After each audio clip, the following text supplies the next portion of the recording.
mobility, you know, everybody is struggling with this. Everybody wants to have these ridiculously loose hips. How do we get there? The only way to get there is really strengthening the surrounding muscles around that joint capsule. So that, and then also you guys know that I talk a lot about relaxing your nervous system. So if your nervous system is not, shaking my microphone, sorry, relaxed, you are not going to have that mobility because the muscles surrounding the joint are going to tighten. Because what happens when you're stressed out? Your muscles tighten, right? Your nervous system's activated, so you start to get nervous and then you just can't do anything.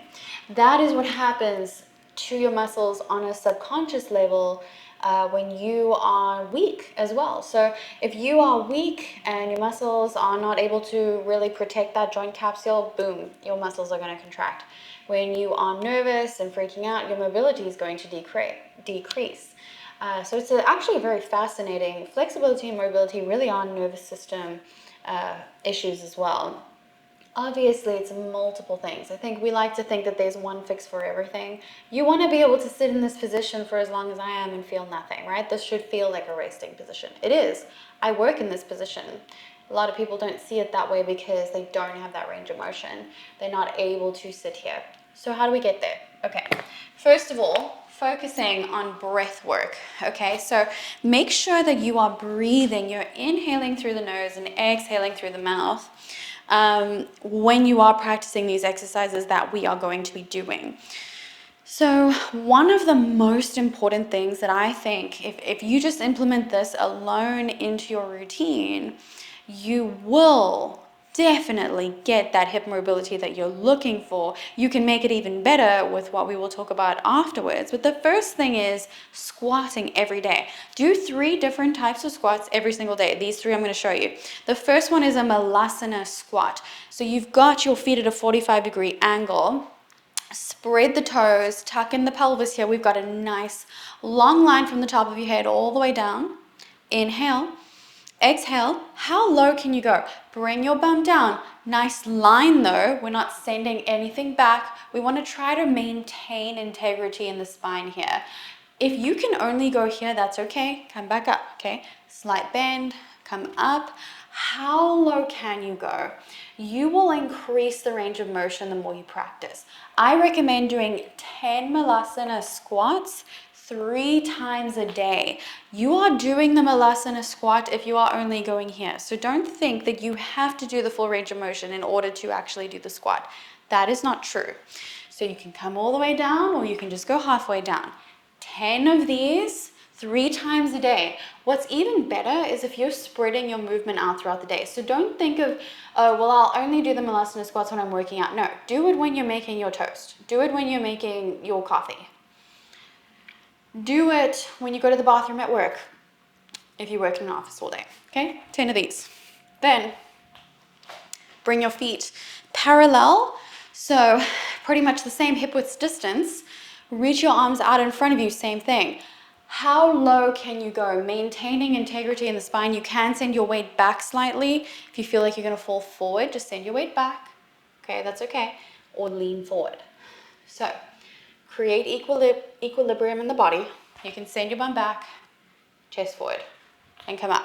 If you can only go this low, that's okay. Remember, you can work your way up. It doesn't need to be perfect.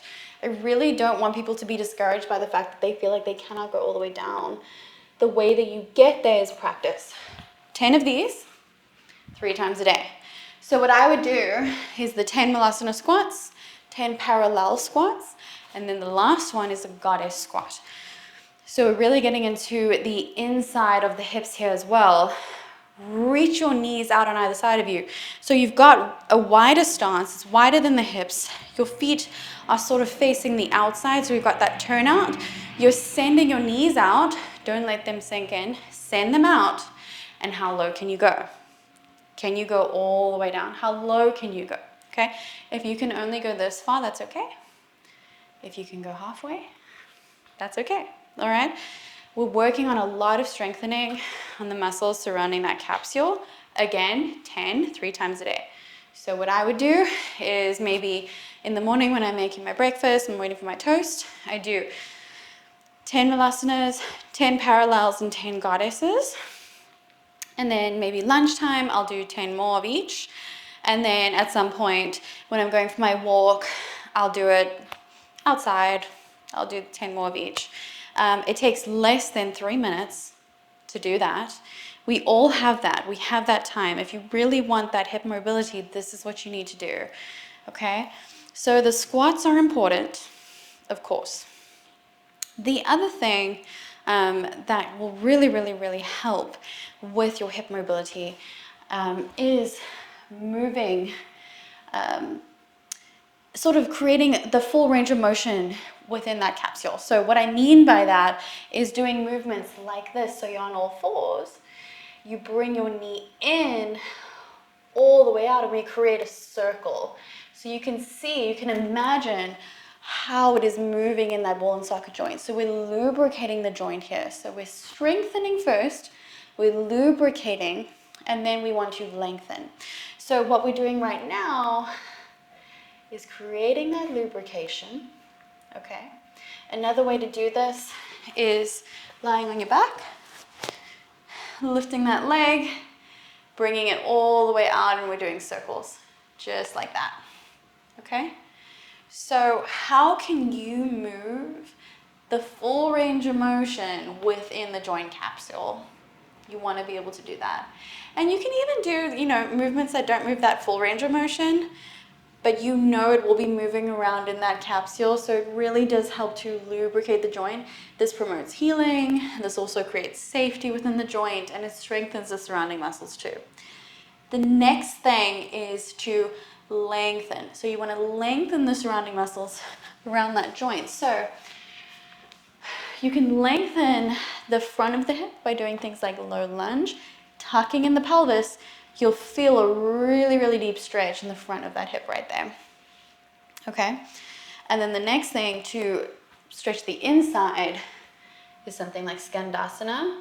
You can sit on the ground too. Just have that leg out. You're stretching the inside of the thigh there. You can do things like froggy. So we're lengthening around that joint too. Things like that. So thinking about strengthening, lengthening, and lubricating, whichever order. Strengthening first is probably better because you're warming up when you're doing that as well. So I hope that made sense to you. I have lots of routines about each of those. So how do we strengthen the hips? I have classes for that, strengthening the hips for hip mobility. I have classes for lubricating the hips. I believe I just uploaded that recently. And then I also have hip flexibility classes. So I have classes for each of these. So I just think it's important for you to understand how you get there. Why is it that you do these things? You do exercises and you don't feel like your hip mobility is improving. It is because of these things. And also remember that the key to all of this is breathing and relaxing and allowing the parasympathetic nervous system to be activated. You don't want to be stressed out when you're doing this. You want to be relaxed in your body. Thank you so much for taking the time out of your day to learn something with me. I'm so excited to see you in the next one.